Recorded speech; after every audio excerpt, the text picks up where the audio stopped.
தலைமுறைகளாக கவிஞர்களை, சிந்தனையாளர்களை, புத்தாக்க சிற்பிகளை இந்த சமூகம் எப்படி நடத்தி இருக்கிறது என்றால் ஒரு கொடுங்கோல் தன்மையோடு தான் நடத்தி இருக்கிறது.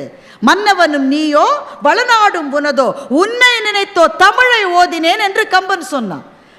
யார் பேட்ரனோ அதுவரை அவரை யார் காப்பாற்றி வந்தார்களோ அல்லது அவனுடைய கவிதைக்கு இடம் கொடுத்தார்களோ அந்த சோழ மன்னனை பார்த்து தான் கம்பன் இதை சொன்னான்.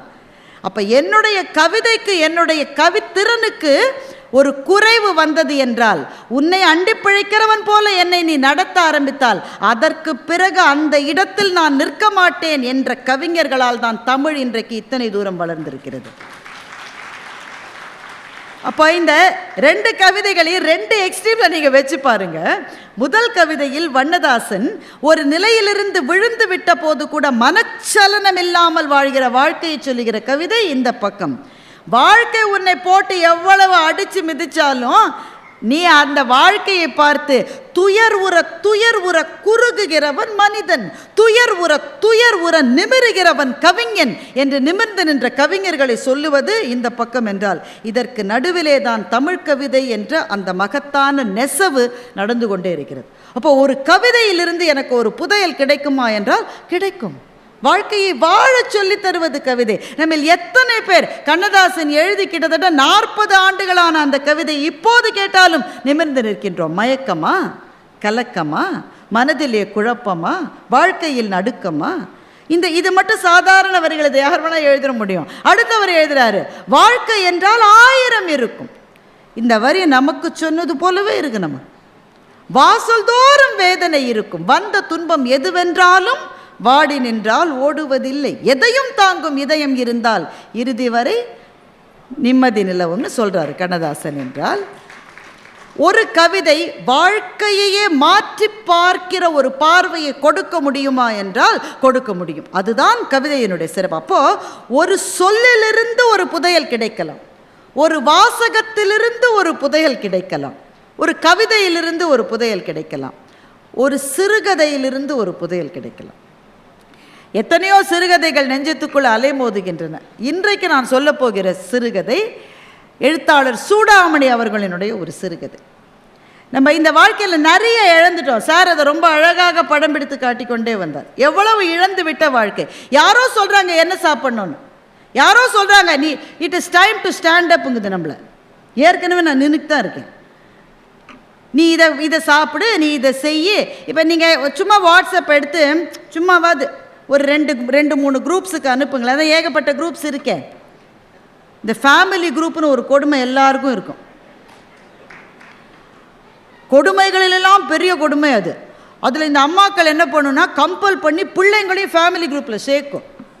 அம்மாக்களுக்கு என்ன தெரியாதுன்னா பிள்ளைங்கள்லாம் சேர்ந்து தனக்குள்ள ஒரு ஃபேமிலி குரூப் வச்சுருக்கோம். இந்த குரூப்பில் நீங்கள் என்ன போஸ்ட் பண்ணாலும் பிள்ளைங்க அதை காரி துப்பி அவங்க தங்களுக்குள்ளே பேசிப்பாங்க. சும்மா வாட்ஸ்அப் குரூப்பில் போடுங்களேன், நம்ம எல்லோரும் சேர்ந்து ஸ்ரீலங்காவுக்கு ஒரு பயணம் போனால் என்ன அப்படின்னு சும்மா போடுங்களேன். போக வேண்டாம். நீங்கள் போட்டிங்கன்னா அதை போட்ட 2 மணி நேரத்துக்குள்ளே நீங்கள் ஃபேஸ்புக்கு போனாலும் சரி, இன்ஸ்டாவுக்கு போனாலும் சரி, எதுக்கு போனாலும் சரி, ஸ்ரீலங்காவில் உங்களுக்கு சொர்க்கத்தை காட்டுகிற இடங்கள் இதெல்லாம். நீங்கள் ஸ்ரீலங்காவில் தங்க வேண்டிய, நான் ஒன்றும் சொல்லலையேப்பா, நான் என் மச்சான்ட்டெல்லாம் பேசிகிட்டு இருந்தேன். நீ மச்சான்கிட்ட பேசினாலும், மாப்பிள்ளைகிட்ட பேசினாலும், மருமகள்கிட்ட பேசினாலும் நீ ஃபோன்கிட்ட தான் பேசிகிட்டு இருக்க. Your phone is listening to you.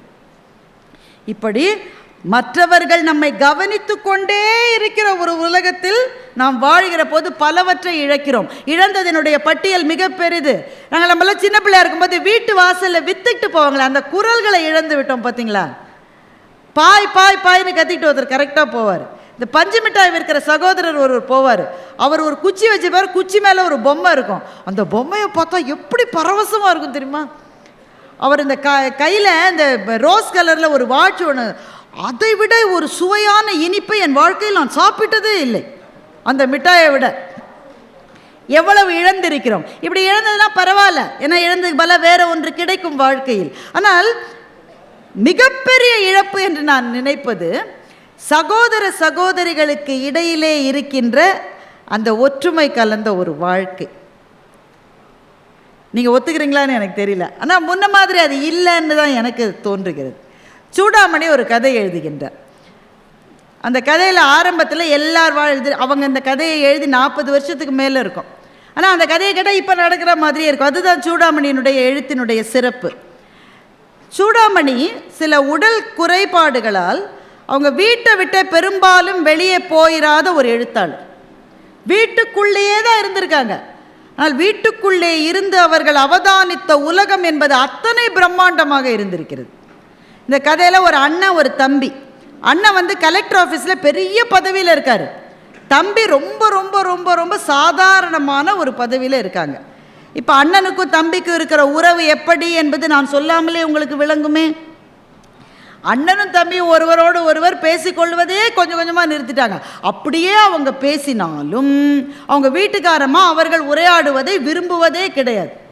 இப்போ இந்த தம்பி என்ன சொல்லிட்டான், அவனுக்கு நான்லாம் பெரிய விஷயம் இல்லை, அவன் கலெக்டர் ஆஃபீஸில் பெரிய பதவியில் இருக்கான், அமைச்சர்கள்லாம் அவன் வீட்டுக்கு வராங்க, கலெக்டரு அவன் வீட்டுக்கு வராங்க, நான் என்ன எதுக்கு ஒரு சாதாரண பியூன் மாதிரி ஒரு வேலையில் இருக்கேன், என்னை தம்பி நான் மதிப்பானா? இப்போ அண்ணனுடைய வீட்டில் ஒரு திருமணம் வருது. அண்ணனுடைய மகளுக்கு திருமணம். தகவல் யாருக்குங்க போனோம்? தம்பிகிட்ட எல்லாம் ஆலோசனை கேட்டிருக்கணும். ஆனால் பத்திரிக்கையெல்லாம் அடித்த பிறகு தான் அண்ணன் வீட்டில் கல்யாணம்னே தம்பிக்கு தெரிய வருது. உடனே தம்பி என்னுடைய மனைவி பொங்கி எழுந்து, அவங்களுக்கு என்ன பணக்காரங்க, நம்மள அவங்க மதிப்பாங்களா, நீங்கள் தான் போய் நின்று உங்கள் மரியாதையை கெடுத்துக்கிட்டீங்க. உடனே இவங்க 2 பேருக்கு சண்டை மூண்டு அண்ணன் பத்திரிக்கையை கொடுத்து அனுப்புகிறாரு. பத்திரிக்கையை கொடுத்து அனுப்புகிறாரு. ஏன் கொடுத்து அனுப்புகிறாரு? அவங்க வீட்டுக்காரம்மா சொல்லியிருக்கோம், அந்த வீட்டுக்கெல்லாம் போய் நான் பத்திரிக்கை வைக்கிறதா இல்லை அப்படின்னு சொல்லியிருக்கோம்.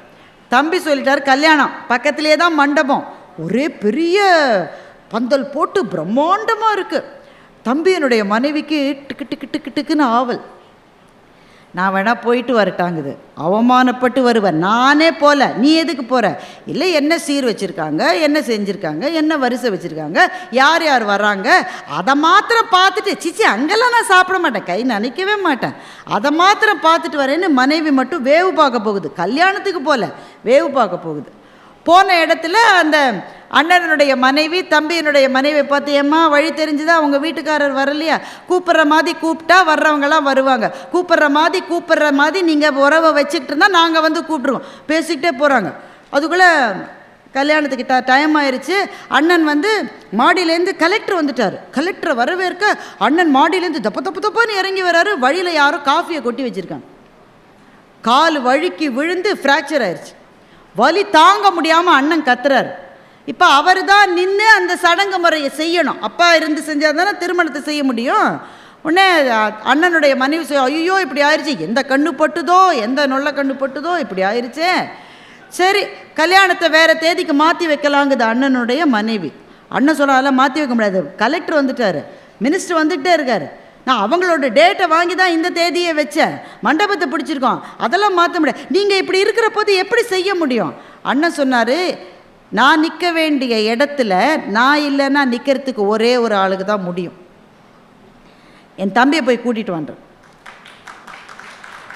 உடனே தம்பி மனைவி அங்கே இருக்குல்ல, அது உள்ளுக்குள்ளே கிளுகிளுன்னு இருக்கும்.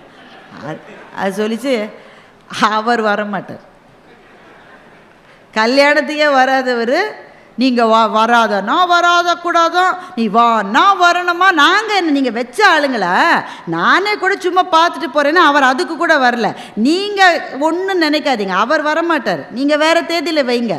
அண்ணா அவருக்கு அதுக்கெலாம் பதில் சொல்லலை. தன்னோட ஃப்ரெண்ட்ஸ் 2 பேரை கூட, என் தம்பியை போய் நான் வர சொன்னேன்னு சொல்லுப்போ. அவங்க 2 பேரும் போயிட்டாங்க. மண்டபமே நிசப்தமாக இருக்குது. டிக்கு டிக்கு டிக்குன்னு கடிகார சத்தம் மாத்திரம் கேட்குது. முகூர்த்த நேரம் பக்கத்தில் வந்துகிட்டே இருக்குது. நேரம் ஆக ஆக தம்பியினுடைய மனைவிக்கும் மகிழ்ச்சி, அண்ணனுடைய மனைவிக்கும் மகிழ்ச்சி. இந்த ஒரே ஒரு விஷயத்தில் தான் ஒத்துமையாக இருந்தாங்க. ஏன்னா வரக்கூடாதுன்னு தான் 2 பேரும் நினைக்கிறாங்க. கிட்டத்தட்ட முகூர்த்த நேரம் வந்தது, வாசலில் நிழலாடியது. தம்பி வந்துட்டு, அண்ணா என்னாச்சுண்ணா உனக்கு? எனக்கு என்ன ஆச்சுன்றது அப்புறம் பார்க்கலாம், எனக்கு வச்சிருந்த புது வேஷ்டியை நீ கட்டிக்க, நேர மணமேடைக்கு போ, ஒரு இடத்துல நான் நிற்க முடியலன்னா அதை செய்யறதுக்கு உனக்கு மாத்திரம்தான்டா உரிமை இருக்கு. உடனே அண்ணன் மனைவி அதாவது நான் அண்ணன் சொன்னால் பேசாத, முதல்ல கல்யாணம் நடக்கட்டும், எல்லா பஞ்சாயத்தும் அப்புறம் வச்சுக்கலாம். இப்போது அந்தஸ்தில் வித்தியாசம் இருக்கலாம், வாழ்க்கையில் வித்தியாசம் இருக்கலாம், உங்களுக்கு 1000 நண்பர்கள் கிடைக்கலாம், 1000க்கு மேலே ஃபேஸ்புக் ஃப்ரெண்ட்ஸ் கிடைக்கலாம் உங்களுக்கு. பெரிய பெரிய அதிகாரிகள் உங்களுடைய வீட்டு வாசலில் வந்து நிற்கலாம். ஆனால் நீங்கள் இல்லாத ஒரு இடத்துல உங்களுக்கு பதிலாக நிற்பதற்கு ஒரே ஒருவருக்கு உரிமை இருக்கிறது. உங்கள் சகோதரனுக்கோ சகோதரிக்கோ மாத்திரம்தான் அந்த உரிமை இருக்கிறது. அப்படின்லாம் நான் சொன்னேனே தவிர சூடாமணி எழுதலை. இது சொல்லாமலேயே புரிந்து கொள்ள வேண்டிய இடத்தில் கதையை முடிக்கிறவர் தான் உண்மையான எழுத்தாளர். தம்பி மணமேடைக்கு விரைந்தான் என்பதோடு அந்த கதை முடிந்து விட்டது. அந்த கதையை படித்த உடனேங்க என்னன்னே தெரியல. கதை எழுதி 40 வருஷம் ஆச்சு. ஆனால் கண்களிலிருந்து சிந்துகிற கண்ணீர் இந்த நிமிஷத்து கண்ணீர், 40 வருஷம் பழைய கண்ணீர் அல்ல. அது நம்ம ஓடிக்கிட்டே இருக்கிற வாழ்க்கையில் ரொம்ப முக்கியமாக ஒன்று மறந்துட்டோம்ல. நம்ம சின்ன வயசில் யார் கையை பிடிச்சிட்டு போனோமோ அவங்கள மறந்துட்டோம். அதற்கு பிறகு 100 விஷயம் நமக்கு கிடைச்சிருக்கலாம். ஆனால் நம்முடைய இளமைக்கால வாழ்க்கையை நம்மோடு பகிர்ந்து கொண்டவர்களில் மிச்சம் இருக்கிறவர்கள் நம்முடைய அண்ணாவும் தங்கையும் அக்காவும் தம்பியும் தானுங்க. வாழ்க்கையில் எதை இழந்தாலும் இழக்கலாம். சண்டைலாம் வரும், அப்படித்தான் சண்டை வரும். என்ன சண்டை இருந்தாலும் எங்கள் அக்காவை நான் விட்டு கொடுக்க மாட்டேன், எங்கள் அண்ணனை நான் விட்டு கொடுக்க மாட்டேன், என் தம்பி அப்படி பேசாத என்ற வார்த்தைகளை இழந்திருக்கிறோம் இல்லை. இதுதான் இழப்புகள் எல்லாவற்றையும் விட மிகப்பெரிய இழப்பாக எனக்கு தோன்றுகின்ற இழப்பு. அப்போது இதை படிக்கிற போது அல்லது இந்த கதையை நான் சொல்ல கேட்கிற போது உங்களில் யாரோ ஒருவருக்கு 1 வருஷம் ஆச்சுல என் தம்பிகிட்ட பேசி ஒரு கால் அது பண்ணிடலாமா, என்னடா எப்படிடா இருக்க, பொங்கலுக்கு வரியாடா, ஒரு வார்த்தை கேட்டுடலாமா, இவ்வளோ நாள் கேட்கல, ஏன் அவங்க அந்த நாய் கேட்கட்டும், நான் தான் கேட்கணுமா, அவன் என்னை கேட்க, அப்படி தானே கேட்காம இருந்தீங்க. ஆனால் சூடாமணியினுடைய எழுத்தில் இருக்கிற ஏதோ ஒன்று நம்முடைய நெஞ்சத்துக்குள் பாறையாக இருக்கிற எதையோ உடைத்து தள்ளிவிட்டு, எதுக்குடா இந்த வீராப்பு, இந்த வீராப்பு எவ்வளவு நாளைக்கு உனக்கு, நீ யோசிச்சு பாரு. சின்ன வயசில் உன்னோட கிளாஸில் உன்னை எல்லாரும் அடித்த போது நீ போய் அண்ணன்ட்ட போய் சொன்னிய, அண்ணன் வந்து எவன்டா என் தம்பி அடிச்சதுன்னு வந்து நின்னானே, அந்த நாளை நீ மறந்துட முடியுமா? அந்த உறவு ஒன்று ஆரம்பத்திலே தொடங்கிய உறவினுடைய அடர்த்தி என்பது பிறகு வந்த எந்த உறவின் அடர்த்தியை விட அந்த அடர்த்தி தான் அதிகமாக இருக்கும். அது ஆண்களுக்கும் சரி பெண்களுக்கும் சரி. சகோதர சுவைன்னு சூடாமணி இன்னொரு கதை எழுதியிருக்காரு. இந்த சகோதரர்களுக்குன்னு கொடுக்க வேண்டிய நேரத்தை வாழ்க்கை என்கிற காட்டாறு ஓடுகிற வேகத்தில் இழந்து விட்டோமே, இதை விட பெரிய இழப்பு இருக்க முடியுமா என்று நம்ம எல்லாம் ஒரு நிமிடம் சிந்திக்க வைத்து சகோதர சுவை என்கின்ற புதையலை இந்த ஒரு கதை கொடுக்க முடியும் என்று சொன்னால் ஒவ்வொரு கதையிலிருந்தும் நமக்கு என்னென்ன கிடைக்கும் என்பதை யோசித்து பாருங்கள். எனவே ஒரு கதைக்குள்ளிருந்து ஒரு புதையலையே நம்மால் எடுத்து விட முடியும். அப்போ ஒரு வார்த்தையிலிருந்து ஒரு புதையல் கிடைக்கலாம், ஒரு வாசகத்திலிருந்து ஒரு புதையல் கிடைக்கலாம், ஒரு கவிதையிலிருந்து ஒரு புதையல் கிடைக்கலாம், ஒரு கதையிலிருந்து ஒரு புதையல் கிடைக்கலாம், ஒரு புத்தகத்திலிருந்து ஒரு புதையல் கிடைக்கலாம். புத்தகத்திலிருந்து ஏன் புதையல் கிடைக்கும் என்று சொன்னால், நிறைய பேர் என்கிட்ட சொல்கிற பிரச்சனை என்னென்னா, மேடம் படிக்கணும்னு நீங்கள் சொல்கிறீங்க மேடம், இந்த புத்தக கண்காட்சியில் நானும் புக்கெல்லாம் வாங்கினேன் மேடம், படிக்க ஆரம்பித்தா அப்படியே ஒரு தூக்கம் வருது பாருங்க. அப்படிதான் வரும். தூக்கம் வராதுன்னு உங்களுக்கு யார் சொன்னது? அப்படிதான் வரும். அதில் ஏதோ ஒரு சொல், அந்த சொல் அது உங்களை பிடிச்சிரும் பாருங்க. அதை பிடிச்சிட்டீங்கன்னு வைங்க, அதுக்கப்புறம் எந்த தூக்கமும் வராது. அந்த புத்தகத்தை படித்து முடிக்காமல் உங்களால் தூங்கவே முடியாது. ஏன் புத்தகம் நம்மை அந்த எல்லைக்கு அழைத்து போகிறது என்றால், புத்தகம் ஒன்றில் தான் படிக்கிற போது நம் நெஞ்சத்துக்குள் காட்சிகளை நம்மால் வரைந்து கொள்ள முடியும். நமக்கான இசையை நாமே உருவாக்கி கொள்ள முடியும். நம்முடைய கற்பனை என்கின்ற குதிரைக்கு 4 கால்களும் 6 சிறகுகளும் கொண்டு அது வானத்தில் எழுகின்ற அழகை நாமே பார்க்க முடியும். அந்த எழுத்தாளர் யார்? அவரை நான் இதுவரை பார்த்ததே கிடையாது. அவர் என்ன ஜாதின்னு எனக்கு தெரியாது. அவர் எந்த ஊர்க்காரர் எனக்கு தெரியாது. அவர் எந்த இடத்துல வேலை செய்கிறாரு, காசு இருக்கிற எழுத்தாளரா காசு இல்லாத எழுத்தாளரா எனக்கு கவலை இல்லை. ஆனால் என் நெஞ்சத்துக்கு அவர் மிக நெருங்கியவர். அந்த எழுத்தாளரை என்றாவது ஒரு நாள் நான் சந்தித்தால் அநேகமாக அவர் பக்கத்தில் போய் உங்கள் கதைன்னா எனக்கு ரொம்ப பிடிக்கும் சார்னு சொல்லக்கூட மாட்டேன். நான் ஏனென்றால் எனக்கு தேவை அந்த எழுத்தாளருடைய உருவம் அல்ல, எனக்கு தேவை கதையிலிருந்து புறப்பட்டு வருகிற அந்த எழுத்தாளர் எனக்கு போதும். அவரை நான் நேரிலே பார்க்க வேண்டாம், பேச வேண்டாம், பழக வேண்டாம், அவர் எனக்கு நண்பராக கூட இருக்க வேண்டாம். ஒருவேளை அப்படி பக்கத்திலே போய் இவரா இப்படி எழுதினார்னு சந்தேகம் வந்துருச்சுன்னா, அதனால் தூரத்திலிருந்து தெரிகிற அந்த தரிசனம் என்பது ஜோதிமயமான தரிசனம். பெருமக்களே, சில கதைகள் நம்முடைய வாழ்க்கையில் நாம் செல்ல வேண்டிய பாதையை நமக்கு நிர்ணயமிட்டு காட்டுகின்றன. சில புத்தகங்களும் அப்படித்தான். 100 புத்தகங்களை சொல்ல முடியும், 100 புத்தகங்களை சொல்ல முடியும். ஆனால் நீங்கள் ஒன்றை யோசித்து பார்த்திருக்கிறீர்களா நண்பர்களே? ஒரு கலாச்சாரத்தை, ஒரு இனக்குழுவை சிதைக்க வேண்டும் என்று நினைக்கிறவர்கள் என்ன செய்யணும்? இந்த கலாச்சாரமே இங்கே இருக்கக்கூடாதுங்க, இந்த செட்டே இருக்கக்கூடாதுன்னு நினைக்கிறவர்கள் என்ன செய்யணும்? அவங்க துப்பாக்கியை வச்சு சுடணும், அரிவாளை வச்சு வெட்டணும், இருக்கிற அத்தனை பேரும் குழந்தையிலேருந்து குஞ்சு குழுவான்லேருந்து அத்தனையும் கொல்லணும், அப்படி தானே செய்யணும். ஆனால் என்ன ஆச்சரியம் பாருங்கள், ஒரு பண்பாட்டையே மறையச் செய்ய வேண்டும் என்று நினைக்கிறவர்கள் அந்த பண்பாட்டினுடைய உரைக்கல்லாக இருக்கிற நூலகங்களைத்தான் எப்போதும் எரித்திருக்கிறார்கள். பண்டைய அலெக்சாண்ட்ரா என்ற நகரை பற்றி எரிந்தது ஏன்? அங்கே ஒரு நூலகம் இருந்தது. த பேஜன் கல்ச்சர் என்று ஐரோப்பாவிலே அன்றைக்கு பரவலாக இருந்த ஒரு பண்பாட்டு குறியீட்டை அழிக்க நினைத்தவர்கள் ஆட்களையும் கொன்றார்கள். அதை விட முக்கியமாக ஆட்களை கொன்றா கூட ஒருத்த புதுசா முளைச்சிட்டே இருக்காயா, புதுசா முளைக்கிறவன் இனிமே முளைக்காம இருக்கணும்னா அந்த பண்பாட்டினுடைய பாதுகாவலாக இருக்கிற நூலகத்தை எரிக்க வேண்டும் என்று அலெக்சாண்ட்ராவிலே பற்றி எரிந்த தீ முதல் தீ நாளாந்த அறிவின் களஞ்சியமாக, பெட்டகமாக இருந்தது.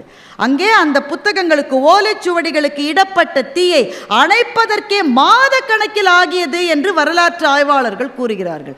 அத்தனையும் ஏன் எரித்தார்கள்? அந்த புத்தகங்களின் மீது இருக்கிற வெறுப்பினால் அல்ல. அந்த புத்தகம் இருக்கிற வரை அந்த அறிவு ஜீவி ஒருத்தங்க கிளம்பிக்கிட்டே இருப்பான். அடுத்த அறிவு ஜீவி வரக்கூடாது என்றால் புத்தகங்களை அழிப்பது ஒன்றுதான் வழி என்று சொன்னார்கள். அண்மையிலே எரிந்த தீ, யாழ் நூலகத்திலே எரிந்த தீ. அங்கே எத்தனை லட்சம் புத்தகங்கள்னு தெரியவில்லை, கிட்டத்தட்ட 5 லட்சம் புத்தகங்கள் என்று எழுத்தாளர் சுஜாதா ஒரு குறிப்பிலே சொல்லுகின்றார். அத்தனை புத்தகங்களும் எரிக்கப்பட்டன. எனவே ஒரு அறிவு சார்ந்த ஒரு சமூகத்தை, ஒரு இனத்தை, ஒரு பண்பாட்டு குழுவை நீங்க கட்டுப்படுத்தணும்னு நினைச்சா கொலை மாத்திரம் ஆயுதம் அல்ல, நூலகங்களை எரிப்பதும் ஒரு ஆயுதம் என்றால் அதிலிருந்து புரிந்து கொள்ளுங்கள் புத்தகத்தினுடைய சக்தி என்ன என்பதை அதிலிருந்து நீங்கள் புரிந்து கொள்ளுங்கள். அந்த புத்தகம் இருக்கிறவரை, இன்னைக்கு அந்த புத்தகத்தை யாரும் படிக்காமல் கூட இருக்கலாம், ஆனால் அது வாழுகிறவரை யாரோ ஒரு புரட்சியாளன் கிளம்பி வந்து கொண்டுதான் இருப்பான். அவனை உங்களால் நிறுத்தவே முடியாது. ஒவ்வொரு புத்தகமும் இதுவரை நாம் பார்க்காத ஒரு வாழ்க்கையை நமக்கு காட்டிக்கொண்டே இருக்கிறது. நான் 100 உதாரணம் சொல்ல முடியும், ஆனால் எனக்கான நேரம் கிட்டத்தட்ட நிறைவடைகிற பொழுது வந்து விட்டது. ஒரே ஒரு புத்தகத்தை சொல்கிறேன். இங்கே ஒரு புத்தகத்தை சொல்கிறதுனால இந்த அம்மா ஒன்று தான் படித்து நினைக்காதீங்க, சொல்கிறதுக்கு நேரம் அவ்வளோதான் இருக்குது. மிக மிக சிறப்பான ஒரு புத்தகம் கிழக்கு பதிப்பகத்தில் போட்டிருக்காங்க. கழுகுகளின் காடு என்று ஒரு புத்தகம். அது ஏன் அந்த புத்தகத்தை பற்றி நான் சொல்கிறேன்றதை முதல்ல சொல்லிடுறேன். திரு சந்திரசேகர் என்கிறவர் அதை எழுதியிருக்கிறார். அநேகமாக அவர் காட்டிலாக்காவினுடைய துறை அதிகாரியாக ஒருவேளை இருக்கிறார் என்று நினைக்கின்றேன். வேலை நிமித்தமாக காடுகளுக்கு போகிற அந்த பணி அவருக்கு. காடுகளுக்கு போகிற போது அந்த வாழ்க்கை அவரை ஆச்சரியப்படுத்துகிறது, அவரை அதிசயிக்க வைக்கிறது. அதே புத்தகம் ஆங்கிலத்திலே மொழிபெயர்க்கப்பட்டு எமரால்ட் பதிப்பகமும் அதை வெளியிட்டிருக்கிறார்கள்.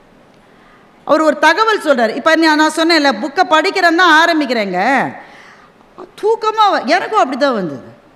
அந்த புத்தகத்தை ஒரு நண்பர் மூலமாக பெற்றேன். நம்ம கழுகெல்லாம் எங்கெங்க நம்ம பார்த்துருக்கோம்மா. நான் திருவல்லிக்கேணியில் ரொம்ப வருஷம் இருந்தேங்க. அங்கே பக்கத்துலேயே என்ன இருக்குன்னு உங்களுக்கு தெரியும், ஒரு இடுகாடு இருக்கிறது. அதனால அங்கே கழுகை பார்த்துருக்கேன். இல்லாட்டி தினம் கழுகை பார்த்துட்ருக்கோம்மா. நம்ம வாழ்க்கையில் கழுகை பார்க்கறதே ரொம்ப இது. திருப்பரங்குன்றத்தில் கழுகு வரும்னு எங்களால் எக்ஸ்கர்ஷன் கூட்டிகிட்டு போங்க. அப்போ இதை தவிர கழுகை பற்றி நமக்கு ஒன்றும் அவேர்னஸே கிடையாதுங்க. அதுவும் ஒரு பறவை. ஐயா குயிலை பற்றி சொன்னார், காக்காவை பற்றி, அதெல்லாம் அது பார்க்குறோம். இது கண்ணிலே பட மாட்டேங்குது. ஏனென்றால் கழுகுகள் நாம் இழந்து கொண்டிருக்கிற ஒரு பறவை இனம். இந்த புத்தகம் அதை பற்றி பேசுகிறது. எனக்கு எப்போ அந்த ஒரு பாயிண்ட் வர்ற மட்டும் கொஞ்சம் நமக்கு தூக்கம் வர மாதிரி தான் இருக்கும்.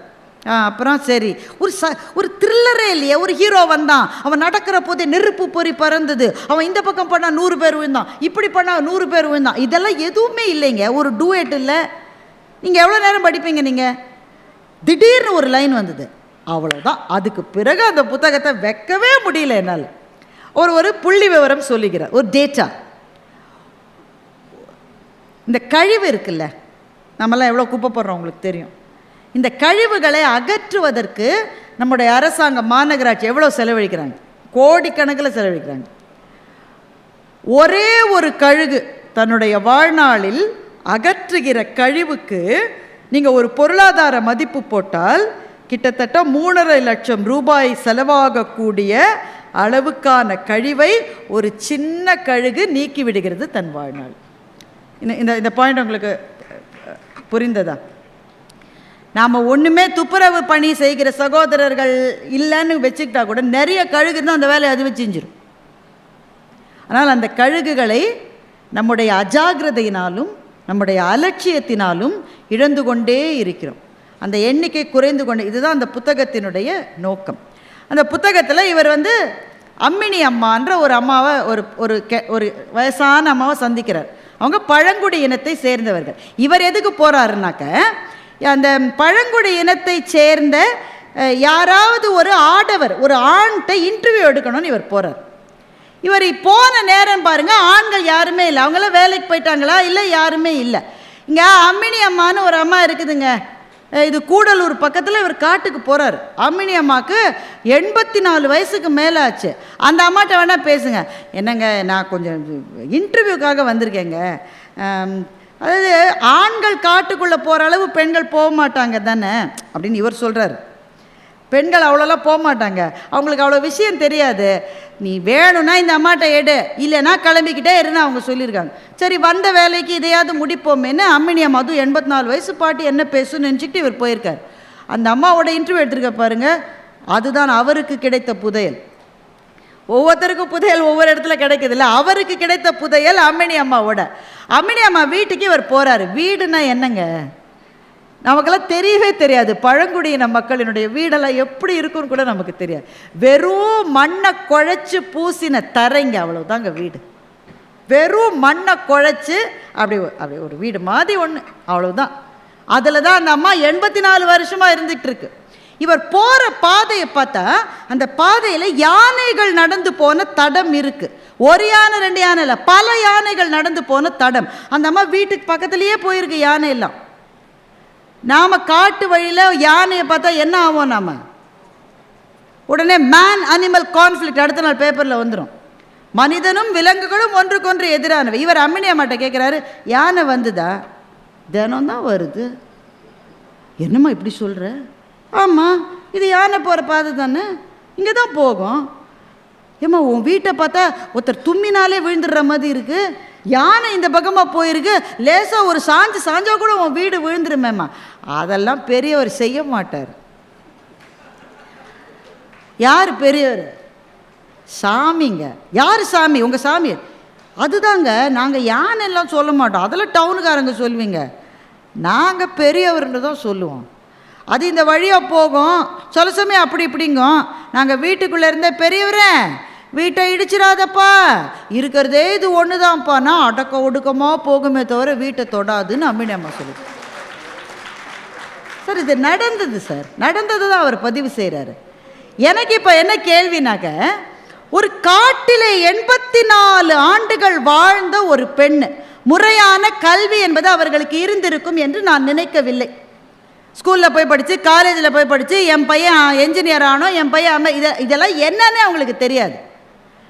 ஆனால் அந்த காட்டிலே இருக்கிற ஒவ்வொரு இலையை பற்றியும் அந்த 84 வயது பெண்ணுக்கு ஒரு தகவல் தெரிந்திருக்கிறது. அந்த காட்டிலே இந்த மரத்து பக்கத்தில் கையை வைக்காதீங்க, அது உங்களுக்கெல்லாம் அரிக்கும். உங்களுக்கெல்லாம் அரிக்கும்னா உங்களுக்கு அரிக்காதா? எங்களை பார்த்தா அது அரிப்பு எடுக்காதுங்குது. அப்போ அந்த மரத்துக்கும் அந்த மனிதர்களுக்கும் ஏதோ ஒரு பேச்சுவார்த்தை நடக்கிறது. அது நம்மை போல அந்நியர்கள் போனால்தான் அதுக்கு பிடிக்கலையே தவிர அங்கேயே வாழ்கிறவர்களோடு சேர்ந்து வாழ அது தயாராக இருக்கிறது. சரி, அது வாழற இடத்தெல்லாம் நாம் ஆக்கிரமிச்சுட்டு அது வீட்டுக்குள்ளே வந்துருச்சுன்றோம். அதோடைய இடம் சார் அது. அதை அவர் பதிவு பண்ணுறாரு. இன்னொரு சகோதரர் சொல்லி, ஒரு புது காட்டிலாக்க அதிகாரி சார்ஜ் எடுத்துகிட்டு போகிறார். அப்போ தான் முதல் நாள் போயிருக்காரு. ஒரு பலா மரம் அப்படியே காய்ச்சி அந்த மேல் இதிலேருந்து பெரும் பலா பார்த்த உடனே இவருக்கு அப்படியே, அது சாப்பிட்ற நேரத்தில் இதெல்லாம் சொல்லக்கூடாது, அப்படியே பலாமா இருக்கு. உடனே அந்த வழியாக அந்த பழங்குடி இனத்து இளைஞர் ஒருத்தர் போயிருக்காரு. தம்பி இங்கே வா, அதிகாரி சொன்னால் வராமல் இருக்க முடியுமா? அவர் வந்திருக்கார். இந்த மரத்தில் அப்படியே ஏறி அந்த பல அதை கட் பண்ணி போடுப்பா. செய்ய மாட்டேன். காசு தரேன்ப்பா. காசு கொடுத்தாலும் செய்ய மாட்டேன். நம்ம சொல்லுவோம்மா சார், இதை காசு கொடுன்னு காசு கொடுக்குறேன்னு அடுத்த கேள்வி நாம் என்ன கேட்போம்? எவ்வளோ தரும்? அதெல்லாம் கம்மி, டபுள் கொடுத்தா செய்கிறேன். நம்ம லாங்குவேஜ் அப்படி தானே இருக்குது இல்லை? அந்த பையன் சொல்லியிருக்கான், என்ன காசுன்னு கேட்கல, அவனுக்கு காசு பெரிய விஷயம் தானே. காசு கொடுத்தாலும் செய்ய மாட்டேன். ஏன்டா செய்ய மாட்டேன்? அதிகாரி சொல்கிறேன்டா. அதிகாரி சொன்னாலும் செய்ய மாட்டேன். அதிகாரி சொல்கிறத செய்யலைன்னா என்ன ஆகும் தெரியுமா? தெரியும், ஆனால் செய்ய மாட்டேன். ஏன்டா செய்ய மாட்டேன்? பலா மரத்தில் உச்சிக்கிளையில் காய் காய்ச்சுதுன்னா கொம்பனுக்கு தான் அது, நான் தொடக்கூடாது. கொம்பன்னா ஆண் யானை, யானைக்கானது அது, அதை நான் எடுக்கக்கூடாது. சார், சட்டம் போட்டு தண்டனைகளை டாக்குமெண்ட் பண்ண பிறகும் தவறுகள் நடப்பது நாம் வாழ்கிற இடங்களில். சட்டம் என்பது எழுத்தில் இல்லாமல், தண்டனை என்பது அமலில் இல்லாமல், காடு சொல்லுகிற நியதிகளுக்கு கட்டுப்பட்டு அந்த பழங்குடி சமூகம் வாழ்கிறது என்றால் அவர்கள் நாகரிகம் பெற்றவர்களா, நாம் நாகரிகம் பெற்றவர்கள்? அந்த ஒரு செகண்டில் அந்த பலாவக்காயை அந்த பையனால் எடுக்க முடியும். அவனோட சக்தி அப்படிப்பட்ட சக்தி. நமக்கு தான் பலா பழத்தை கட் பண்ணுறதுக்கு எண்ணெயை கையில் தடவிக்கிட்டு வீட்டிலே இருக்கிறத பெரிய கத்தி கொண்டு வந்து, அந்த கத்தி அந்த அம்மா பிடிக்குது, இவர் தூக்கி தூக்கி போடுறாரு. அது அப்படியே இருக்குது. 4 ஆளை கூப்பிட்டு பழக்கா.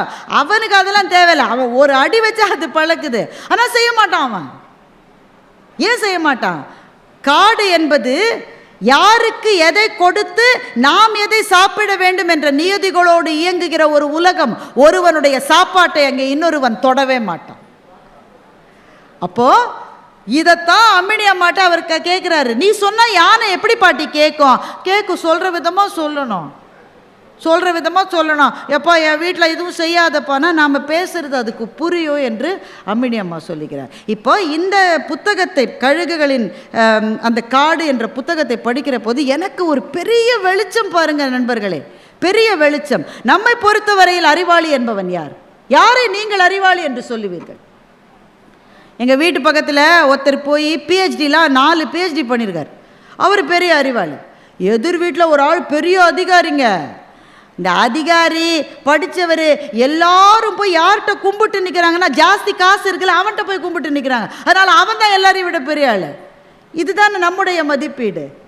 யார் டெக்னாலஜிக்கலி சாவி, பெரிய டெக்னாலஜி படிப்பெல்லாம் படிச்சிருக்கார், ரொம்ப பெரிய மருத்துவர், ரொம்ப பெரிய வக்கீல். அப்போ முறை சார்ந்த கல்வி கற்றவர்களை, புத்தகங்கள் படித்தவர்களைத்தான் அறிவாளிகள் என்று மதிக்கின்றது நம்முடைய பார்வை. ஆனால் ஒரு காட்டிலே ஒவ்வொரு இலையும் ஒரு கதை சொல்லும், ஒரு காட்டிலே ஒவ்வொரு விலங்கும் இப்படி வாழும் என்று தெரிந்து வைத்தவர்களை அறிவாளிகள் என்று கூட நாம் ஏற்றுக்கொள்வதில்லை என்று சொன்னால் நம்மை விட முட்டாள்கள் வேறு யார் இருக்க முடியும்?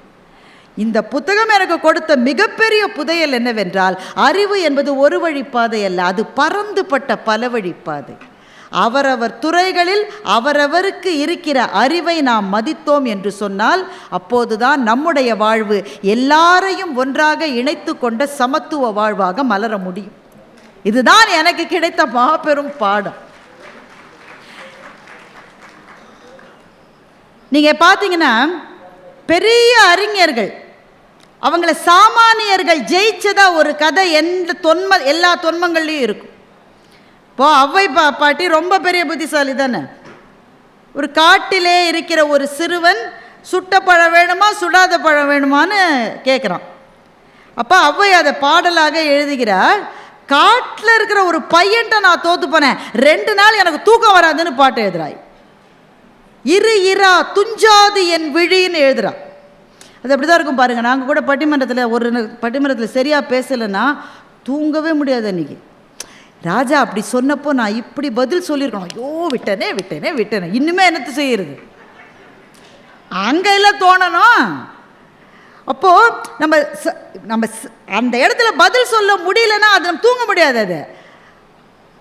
அதைத்தான் அவ்வை சொன்னா, இரா துஞ்சாது என் விழி. அது மாதிரி அந்த கம்பன் ஒரு வழியாக போனான்னா, மூங்கில் இலை மேலே தூங்கும் பனி நீரேன்னு ஒரு உழவன் பாட்டு பாடிட்டு வீட்டுக்கு போயிட்டானோ. ஐயோ அடுத்த நாள் எப்போ வருவான், அடுத்த லைன் என்ன கம்பனுக்கு வராத வரியா, அடுத்த லைன் கம்பனுக்கு வரல. அடுத்த நாள் அந்த உழவன் அதை கம்ப்ளீட் பண்ணான். மூங்கில் இலை மேலே தூங்கும் பனி நீரே வாங்கும் கதிரோனேன்னு உழவன் கம்ப்ளீட் பண்ணான். ஐயோ இது இல்லை கவிதைன்னு கம்பன் சொன்னதாக ஒரு கதை இருக்கிறது. நிஜமாக நடந்திருக்கலாம், நடக்காமல் இருந்திருக்கலாம். ஆனால் இந்த மாதிரி கதைகள் நிறைய இருக்கும். அறிவாளிகளை சாமானியர்கள் எதிர்த்து ஜெயித்ததாக. எனக்கு ரொம்ப பிடிச்ச கதை, காளிதாசனை பற்றி கேள்விப்பட்டிருப்பீங்க. காளிதாசன் போஜராஜனுடைய அவையிலே அவை புலவனாக இருந்தான். போஜராஜனுக்கு காளிதாசனுடைய கவிதைனா அப்படி பிடிக்குமா, தினம் காளிதாசனை பாராட்டிக்கிட்டே இருப்பான். இந்த மாதிரி யாராலும் எழுதப்பட, இந்த மாதிரி அதனால் காளிதாசனுக்கு கொஞ்சம் ஒரு வேளை வரும் தானேங்க, மனுஷன் தானேங்க, வரும் தானே, கொஞ்சம் ஒரு ஊருக்கு போகிறான். அந்த தண்ணி தாகம் எடுக்குது. ஒரு பொண்ணு தண்ணி குடம் எடுத்துக்கிட்டு எதிரில் வர்றான். அந்த பொண்ணுக்கிட்ட, அம்மா கொஞ்சம் தண்ணி கொடு. யாருன்னு தெரியாதவங்களுக்கு நாங்கள் தண்ணி கொடுக்க மாட்டோம். இவன் யோசிக்கிறான், நான் யாருன்னு சொன்னால் இவளுக்கு புரியுமா, நான் எவ்வளோ பெரிய கவிஞன், அரசனே தினம் என்னை புகழறான், இதெல்லாம் இவளுக்கு எப்படி சொல்கிறது. சரி அதெல்லாம் சொன்னால் புரியாது அவளுக்கு. நான் ஒரு விருந்தாளின்னு வச்சுக்கம்மா, ஒரு விருந்தாளிக்கு தண்ணி கொடுமா என்று காளிதாசன் சொல்லுகிறான். அந்த பெண் சொன்னால், அந்த உலகத்தில் 2 விருந்தாளிகள் தான் இருக்கிறார்கள். ஒன்று செல்வம், இன்னொன்று இளமை. இது 2ம் தான் வந்துச்சுன்னா கட்டாயம் திரும்பி போயிடும். அதனால் இது 2 தான் விருந்தாளி. இந்த 2ல் நீர் யார்? இவன் என்ன பதில் சொல்லுவான்? சரிம்மா விருந்தாளி இல்லை, நான் ஒரு பயணின்னு வச்சுக்கோ, எனக்கு கொஞ்சம் தண்ணி கொடு. இந்த உலகத்தில் 2 பயணிகள் தான் இருக்கிறார்கள். ஒன்று சூரியன், இன்னொன்று சந்திரன். அது 2ம் தான் நிற்காமல் போய்கொண்டே இருக்கிறது. இந்த 2ல் நீ யார்? இது என்னடா வெள்ளங்கம் பிடிச்ச பொண்ணாக இருக்கும் போல இருக்கு இது. பாருமா, எனக்கு ரொம்ப விடாமுயற்சி உண்டு. நான் தண்ணி வேணும்னா தண்ணி வாங்கி குடிச்சுட்டு தான் போவேன் அப்படின்னு காளிதாசன் சொன்னான். அந்த பொண்ணு சொன்னான், இந்த உலகத்தில் 2 பேர் தான் விடாமுயற்சி உடையவர்கள். ஒன்று முடி, இன்னொன்று நகம். இது 2ம் தான் வெட்ட வளர்ந்துக்கிட்டே இருக்கும். இந்த 2ல் நீர் யார்? காளிதாசனுக்கு என்ன சொல்லுவது என்றே தெரியவில்லை. அம்மா நான் ரொம்ப பொறுமையாக இருக்கேன், என் பொறுமைக்கும் ஒரு எல்லை உண்டு. இந்த உலகத்தில் 2 பேர் தான் பொறுமையானவர்கள். ஒன்று, நீ எவ்வளவு மிதித்தாலும் தாங்கிக் கொள்ளுகிற பூமி. 2, கல்லை விட்டு நீ எரிந்தாலும் கனியை கொடுக்கின்ற மரம். இந்த 2ல் நீர் யார்? வெறுத்துட்டான் வாழ்க்கையை. ஒன்றை போய் தண்ணி கேட்டேனே, என்னை விட பெரிய முட்டாள் இருக்கவே முடியாது. இந்த உலகத்தில் 2 முட்டாள்கள் தான் இருக்கிறார்கள். ஒன்று, எல்லாரும் தன்னை புகழ்வதால் தான் அறிஞன் என்று நினைக்கிற அரசன். அந்த அரசனே தன்னை புகழ்வதால் தான் அறிஞன் என்று நினைக்கின்ற கவிஞன். இந்த 2ல் நீ யார் என்று கேட்டான். கதை சொல்லுகிறது, தாயே என்று காளிதாசன் அவள் காலில் விழுந்தான் என்று கதை சொல்லுகிறது. இது நிஜமா நடந்தாதுனா, இந்த தொன்மம் நமக்கு சொல்லுவது ஒன்றுதான். அறிவாளிகள்னு சில பேர் ஸ்டாம்ப் குத்தி வச்சிருக்கோம் சார். அவங்க பதவியில் இருக்காங்க, அவங்க படிச்சிருக்காங்க, அவங்களுக்கு பட்டம் இருக்கு, அவங்கள்ட்ட இல்லை பணம் இருக்குது, அவங்க economically they are well to do, அவங்க பணமுடைய எவ்வளவு புத்தி இருந்தால் இவ்வளோ காசு சேர்த்துருப்பான்றோம், எவ்வளவு புத்தி இருந்தால் அவ்வளோ பெரிய பதவிக்கு போயிருப்பாங்கன்றோம். இப்போ இவர்களெல்லாம் நம்ம ஸ்டாம்ப் பண்ணி வச்சுருக்கோம், இவர்கள் தான் அறிவாளிகள், இவர்கள் தான் அறிவாளிகள். அறிவு என்பது குறிப்பிட்ட துறைகளுக்குள் சிறை வைக்கப்படுவது அல்ல என்ற வெளிச்சத்தை இந்த புத்தகம் தான் எனக்கு கொடுத்தது. பல துறைப்பட்ட அறிவு. அம்மினி அம்மாவுக்கு ஃபோனை எப்படி யூஸ் பண்ணுறதுன்னு தெரியாது சார். ஏன் வள்ளுவரே இன்றைக்கி வந்தால் கூட அவருக்கு அறிவில் நம்ம சொல்லிவிடுவோம், ஏன் அவர்கிட்ட ஃபோன் இல்லை. நம்ம பிள்ளைங்க ஒரு ஃபோன் கூட இல்லை இந்த தாத்தாட்ட. ஐ டோன்ட் திங்க் இஸ் இன்டெலிஜென்ட்மா. ஆனால் அறிவு என்பது குறிப்பிட்ட துறைகளுக்குள் இருப்பதல்ல, அந்த துறை அறிவு அதை தாண்டி இருக்கின்ற விழுமியம் சார்ந்த அறிவு. சார் காட்டில் இருக்கிற அந்த அம்மா இங்க யானையும் நானும் சேர்ந்து தான் வாழ முடியும்னு சொல்லுதில்ல. யானையை அழிச்சிட்டு நான் வாழணும்னு அந்த அம்மா நினைக்கல. இல்லை, அப்படி அந்த அம்மா நினைக்காம இருக்கிறதுனால தானே அந்த அம்மாவை வாழறதுக்கு அந்த யானை அனுமதித்திருக்கிறது என்றால் இயற்கை எல்லாரும் சேர்ந்து வாழுவதற்கான சூழலை தான் கொடுத்திருக்கிறது. அதைத்தான் எங்கள் தாத்தா வள்ளுவர் சொன்னார், பகுத்துண்டு பல்லுயிர் ஓம்பல் நூலோர் தொகுத்தவற்றுள் எல்லாம் தலை. எல்லாம் தலை. 1,00,000 புத்தகத்தை எழுதியிருக்காங்கடா இந்த உலகத்தில். ஒவ்வொருத்தரும் ஒன்று சொல்கிறான். எல்லாரும் சொல்கிறத நீ செய்ய, அதெல்லாம் செய்யாட்ட கூட ஒன்று செய்ய. பகுத்துண்டு பல்லுயிர் ஓம்பல் நூலோர் தொகுத்தவற்றுள். This earth is for everybody. இது உனக்கானதுன்னு நீ நினைக்கிறல்ல. மனுஷன் அதனால தானே சார் ஏரி மேலே வீடு கட்டுறான். ஏன்? அது அவனுக்கானதுன்னு அவன் நினைக்கிறான், இன்னொருத்த இருக்கக்கூடாதுன்னு அவன் நினைக்கிறான். அப்போ காட்டிலே வாழுகிற நம்மை போல பள்ளியிலே போய் படித்த அந்த முறை சார்ந்த அறிவு இல்லாதவர்களுக்கு நம்மை விட பெரிய ஞானம் இருக்கிறது. என்னவென்றால் காடு என்பது எல்லாரும் சேர்ந்து உறைந்து வாழுகிற இடம் என்ற எண்ணம் இருக்கிறது. நாட்டிலே வாழ்கிற நமக்கு இல்லையா சார்? நம்ம பார்க்கிங்கில் 10 சென்டிமீட்டர் பக்கத்து வீட்டுக்காரனோட பைக்கு வந்தா சும்மா விட்டுருவீங்க நீங்கள்? குன்றும். அப்ப எனக்கு எனக்கு எனக்கு என்று சுருக்கி கொள்ளுகிற ஒரு அறிவைத்தான் முறை சார்ந்த கல்வி நமக்கு கொடுக்கும் என்றால் அந்த கல்வியால் என்ன பயன் நமக்கு? அந்த கல்விக்கான வாய்ப்பே இல்லாத அம்மினி பாட்டிக்கு காட்டில் எல்லாரும் சேர்ந்து தான் வாழணும் என்ற அறிவு இருந்தால் அந்த அம்மினி பாட்டி நம்மளோட புத்திசாலி தானே சார்? இந்த வெளிச்சத்தை எனக்கு கொடுத்தது இந்த புத்தகம். இது ஒன்று மயக்குகிற சொற்களால் ஒன்றும் கிடையாது. ஒரு ஒரு ஒரு அதிகாரியினுடைய டிராவல் லாக். அவர் பயணம் செய்கிறார், வேலைக்காக பயணம் செய்கிறார். பயணம் செய்கிற இடத்திலே அவர் சந்தித்ததை பற்றி எழுதுகிறார் என்றால் உங்கள் ஒவ்வொருவருக்குள்ளேயும் ஒரு புத்தகம் இருக்கிறது. நீங்கள் படித்த புத்தகங்கள் அல்ல, உங்கள் வாழ்க்கையை உங்களால் எழுத முடியும். அப்படி நீங்கள் எழுதுகிற போது நான்லாம் எழுத்தாளர் இல்லை, எழுத்தாளர்னு யாருமே கிடையாது. உங்களுடைய சொற்களுக்கு சத்தியம் இருந்தால் எழுத்து தன்னைத்தானே எழுதி கொள்ளும். உள்ளத்துள் உண்மை ஒளி உண்டாகில் வாக்கில் ஒளி உண்டாகும் என்று எங்கள் மகாகவி சொன்னார். அப்போ மனசுக்குள்ள உண்மை இருந்து உண்மையத்தான் எழுதணும்னு நினைக்கிற எல்லாருமே எழுத்தாளர் ஆக முடியும் என்று சொன்னால், பெருமக்களே, ஐயா சொன்னதுபடி நாளைக்கு ரோபோக்கள் நம்மோட இந்த மாதிரி ஒரு கூட்டத்தில் ஒரு 40 வருஷம் நம்ம இருக்க மாட்டோம் யாராவது. அப்போ சென்னை புத்தக கண்காட்சியில் ஒரு பேச்சாளர் பேசினால் இங்கே உட்காந்துருக்கிறவங்கள எதெல்லாம் ரோபோ எதெல்லாம் ஆளுன்னு அவருக்கு தெரியவே தெரியாது.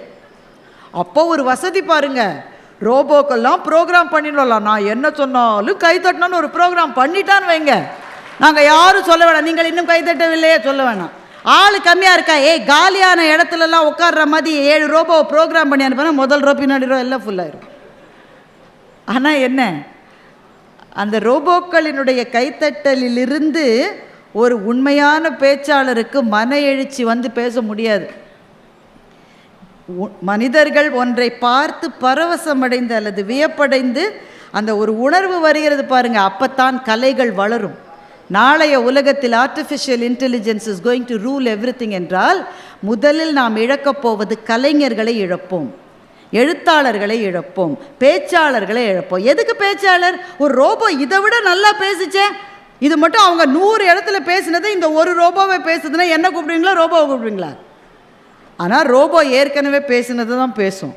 இங்கே உங்களுக்கும் எனக்குமான ஒரு உணர்வு பாலம் அமைந்து அதில் உங்களிடமிருந்து வாங்கி நான் பேசுகிறேனே, அதை ரோபோவால் ஒரு நாள் செய்ய முடியாது. எனவே பெருமக்களே, நம்மை நாளைய ரோபோக்களிலிருந்து வேறுபடுத்த போவது நம்முடைய கலை ரசனையும் எழுத்தின் மீது நமக்கு இருக்கிற எழுத்து நமக்கு தருகிற பரவசமும் என்று சொன்னால், அந்த பரவசத்தை செழிக்கச் செய்கின்ற இது போன்ற புத்தக கண்காட்சிகள் மேன்மேலும் பெருக வேண்டும். எந்த புத்தகத்திலும் தூக்கம் வரும், ஆனால் தூக்கம் வராத ஒரு புள்ளியை தொட்ட பிறகு தூக்கம் வராது என்று நம்புகிற வாசகர்கள் வேண்டும். எழுத்து எனக்கு சோறு போடுகிற விஷயம் மாத்திரம் அல்ல, என்னுடைய ஆன்மாவுக்கான பரவசம் என்று நினைக்கின்ற எழுத்தாளர்கள் வேண்டும். இதை பற்றி தான் எழுதினோம். மாலா சேகரை காதலித்தாள், சேகர் மாலாவை காதலித்தாள், இந்த கதைகள்லாம் இருக்கட்டும். ஆனால் இதை தாண்டி காடுகளிலே வாழ்கிற அம்மினி அம்மாவை பற்றியும் கழுகுகளை பற்றியும் எழுதுகிற புத்தம்புது எழுத்தாளர்களும் சிந்தனைகளும் வேண்டும். அது மலர மலரத்தான் நாம் பரவசப்பட முடியும், ஆச்சரியப்பட முடியும், அழ முடியும், விம்ம முடியும், இன்னொருவரின் வேதனைக்காக நாம் துன்பப்பட முடியும். இதெல்லாம் தான் மனிதர்களையும் ரோபோக்களையும் பிரித்து காட்டுகின்ற விஷயம் என்பதனால் நமக்கு அந்த பரவசங்களை உருவாக்குகிற எழுத்தாளர்கள் வாழட்டும், புத்தக கண்காட்சிகள் வளரட்டும் என்று சொல்லி இந்த நல்ல வாய்ப்புக்கு நன்றி பாராட்டி முடிக்கின்றேன். இந்த தகவல் உங்களுக்கு பிடிச்சிருந்தா லைக் பண்ணுங்க, உங்க ஃப்ரெண்ட்ஸுக்கு ஷேர் பண்ணுங்க, மறக்காம எங்க சேனலுக்கு சப்ஸ்கிரைப் பண்ணுங்க.